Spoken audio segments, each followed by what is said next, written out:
My mom kicked me out 2 years ago, all in favor of her new boyfriend who bullied me in high school, and now she wants to amend things. My dad passed away when I was only 1. It's been me and my mom ever since. As you can guess, my mom and I were very close. When I was a sophomore in high school, my mom got a part-time job as a gym teacher at my school.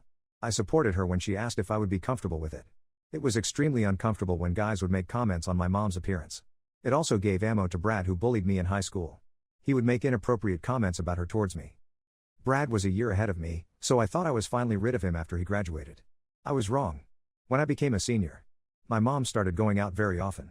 Initially, I was happy for her because I wanted her to find someone nice.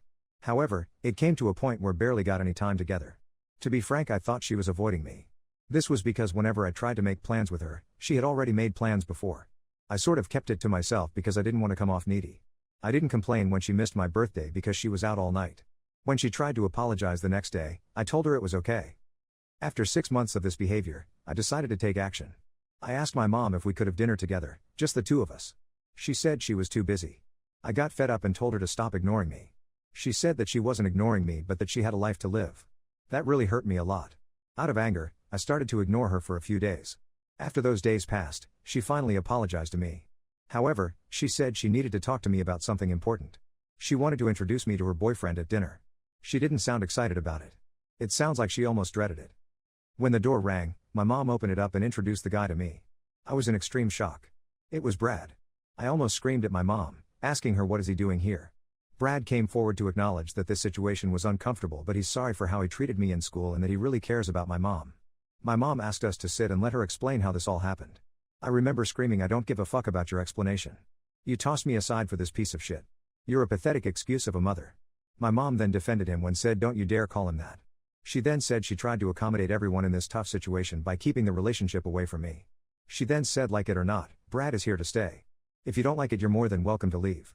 I packed my bags right there and then. I called my grandma and told her about the whole situation. She drove to my house and confronted my mom. After a shouting match between them, I left with my grandma. My mom tried calling me several weeks after, but I blocked her. She tried to visit me, but I called the cops on her. After that, she sort of gave up. It had been 2 years since I'd heard from my mom. Then I get a call from her yesterday. She said it's urgent and we need to meet up. I don't know if I should go. Update. Well, curiosity got the best of me. There was also a burning desire to unload on her. I finally texted back my mom asking where should we meet. She said we could meet for lunch at the restaurant at 12 p.m. I didn't have any class today, so I was good to go. When I arrived at the restaurant, I heard some woman scream my name. It was my mom, who I haven't seen for 2 years. She asked how was I and said she would hug me, but said she knew I would reject it. Her voice was shaking when she asked me to follow her to her table. Unsurprisingly, Brad was sitting there. He didn't even look me in the eye as we sat down. He just nodded his head as if to simply acknowledge my arrival. As my mom sat down, she started shooting out multiple questions. "What you've been up to? Are you in school? How's it going?" I got annoyed and told her stop wasting my time with these questions. "What do you want from me?" She responded, "Well, before we tell you, can we explain how all of this happened?" I said sure. For those of you asking me to get her ass in trouble with the school board. I hate to break it to you, but they never interacted with each other when Brad was in school. Brad only knew about her because his friends would take pictures of her before gym class started and share them with everyone. It was Brad who approached her at a bar. She didn't recognize him. So he told her he went to the high school she works at and graduated recently. My mom was lonely and jokingly told him she wouldn't tell anyone that he wasn't 21 as long as he hung out with her. They exchanged numbers and made a promise to hang out with each other. She said she knew that I wouldn't be comfortable with her seeing a peer of mine. So she kept it a secret and convinced herself it was going to be a short and casual relationship. Eventually, the relationship got serious. When she was hanging out at his house, she asked him about introducing him to me. He told her it wasn't a good idea. She responded by saying, "I'll get over the age gap relationship." He was forced to come clean about the relationship I had with him in high school. That's when my mom started tearing up and her voice was shaking. She said she was in shock about what she had done. She couldn't sleep at night because of the guilt. She couldn't even look at me without feeling immense guilt. She had him blocked on her phone. After a week, he sent him a message on Facebook to at least meet him once. She obliged. He showed up with roses and begged for forgiveness. He even said he'll apologize to me in person and that he's a changed person. She took him back. The next was the day she invited him to dinner. My mom burst into tears and begged me to forgive her for hurting me. She then said these 2 years have been painful for her. Finally, Brad spoke and admitted she misses you like crazy, dude. She still needs you in her life. My mom said, "I am sorry for being an awful mother. We want to make it up to you. We're moving to California and we want you to come with us. We will foot the bill for your education and everything else. You won't have to work at all. You'll have a permanent place in our home. I don't know what the hell came to me, but I started laughing like crazy. Like a madman. It was the most ridiculous proposition. Now, this is what makes me the monster. This is what I really came there for. After I calmed down. This is what I said to her: Mom, you must be the most delusional cunt if you think I'll ever forgive you. You are dead to me for good. The only acknowledgement you'll get from me is me pissing on your grave when you pass away. Then she was hysterically crying. I got up from the table and left the restaurant. Only a minute after walking to the parking lot, I hear my mom screaming at Brad to stop following me. I really wanted this confrontation.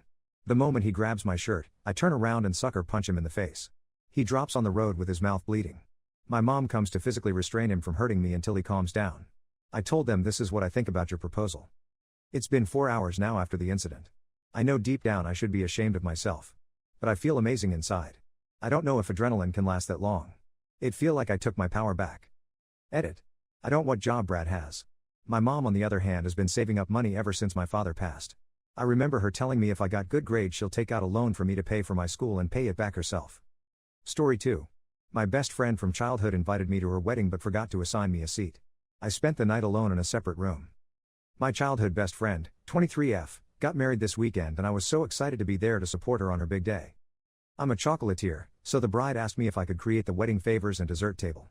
I was ecstatic to help with the wedding and went above and beyond to create a gorgeous table that was a huge hit on the day. I was told early on that the wedding was over budget and to keep costs low, my boyfriend was not invited. I was extremely understanding and even reduced my rates for the suite table as my present to the couple. A couple weeks later, after reviewing the guest list, the bride informed me that my boyfriend could come as my +1, but if he did, I would be moved from the head table. My boyfriend is a wedding photographer and is looking to build his videography portfolio. Knowing that the couple didn't have a videographer, he offered to film a professional wedding video free of charge. The bride was ecstatic and offered to move us to the vendor table so that we could network with the other vendors. We loved the idea and it was confirmed that we would be sitting with the vendors. The day of the wedding, we arrived 4 hours early to help with the event. My boyfriend spent the time filming while I set up the dessert table and helped the event coordinator set the dinner tables. After the ceremony, guests were moved to the cocktail room while the original room was converted into the room for the reception. While helping convert the room, I noticed that our names were not on the seating chart. I asked the event coordinator where we would be sitting and she said good question and left to find out. She came back to say that there was no vendor table and that if we were staying for dinner, my boyfriend and I would have to sit in a separate room as we were not on the list. The room was closed off from the reception, so we couldn't hear or see anything, let alone talk to anybody. I told the event coordinator that we were in fact guests and that we should be moved into the reception room. The event coordinator herself was seated at one of the tables in the room. I told her I was a longtime friend of the bride, and even originally meant to be seated at the head table. However, the event coordinator said she couldn't do anything about it. I approached the bride to explain the situation. She mentioned that it was definitely a mix-up and that we should be in the room. The bride mentioned that she didn't want to undermine me as a businesswoman, so she never told the event coordinators that we were friends or that I was a guest. She left the coordination of the vendor table to the event coordinator and left it off of the seating chart. The event coordinator was not made aware that any of the vendors, besides herself and the MC, were staying for the reception and therefore didn't think to add us in. Although I understand the mix-up, the bride did nothing to get us moved to the main room. My boyfriend and I were cut off from the reception with no one to speak to, no way to see or hear, and even had to ask to be fed. As a result, I missed the entire wedding and spent the majority of the evening crying in the bathroom waiting to move the dessert table into the main room after dinner so that we could leave. My boyfriend continued to film everything as he was committed to getting a beautiful video for his portfolio. The next morning I emailed the bride about the experience. She apologized profusely and said she was scatterbrained on the day and didn't think to do anything about it. She feels extremely guilty and would still like to be friends. I would like to forgive her, but I am still extremely hurt. Update 1. After reading everyone's responses and doing some reflecting, I've come to the conclusion that she's not my friend. Our relationship in the past few months has mostly consisted of her blowing me off, and me interpreting it as though she was busy. She moved across the country 2 years ago, but flies here often. Most of the couple's friends and family still live here, which is why they decided to have their wedding here. Every time she's come to visit, we've tried to make plans, which would end with me being blown off. The excuse was always that some last-minute thing came up, which is why she didn't have time to see me. She called me months before her engagement party to let me know that I would be invited to it, but I was never actually invited. I responded to pictures of it online, just saying gorgeous, and she explained that I wasn't invited because her mill planned it and didn't know her friends. Moral of the story, the only time I've seen her within the past year was to do a free tasting for her wedding after she mentioned that she would not finalize her order without a tasting. We had plans to meet up the same week of the tasting, which she blew. I reread her apologetic email and interpreted it differently the second time. The email mainly followed the structure of, excuse /, but that's not an excuse. In one section, She wrote that although she would still like to be friends, she understands that I may not want to, and that's fine.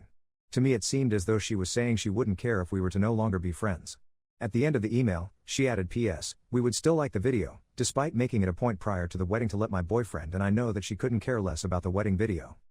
Although she mentioned in her email that she would make it up to me, I haven't heard a word from her since I responded back to her email naively accepting the apology the day after the wedding. I watched my boyfriend's rough edit of the wedding video this week and listened to her speech. She added a section where she thanked her friends for transcending the lines of friends and family. She called out a long list of names from the friend group. Mine wasn't included, which sealed the deal for me. Especially since I was so involved in the preparation of the wedding that she wouldn't have just forgotten my name. Moving forward, I will be a lot more cautious with my circle, and I'll definitely be more strict with doing business with friends, no more paying out of pocket. My boyfriend has agreed to not go out of his way to send her the video. If she asks for it, he will send a link to a shortened version on his website. I couldn't convince him to add a watermark, although that was my favorite solution. Thanks everyone for your recommendations. So, we'll see if she comes around in a month or so.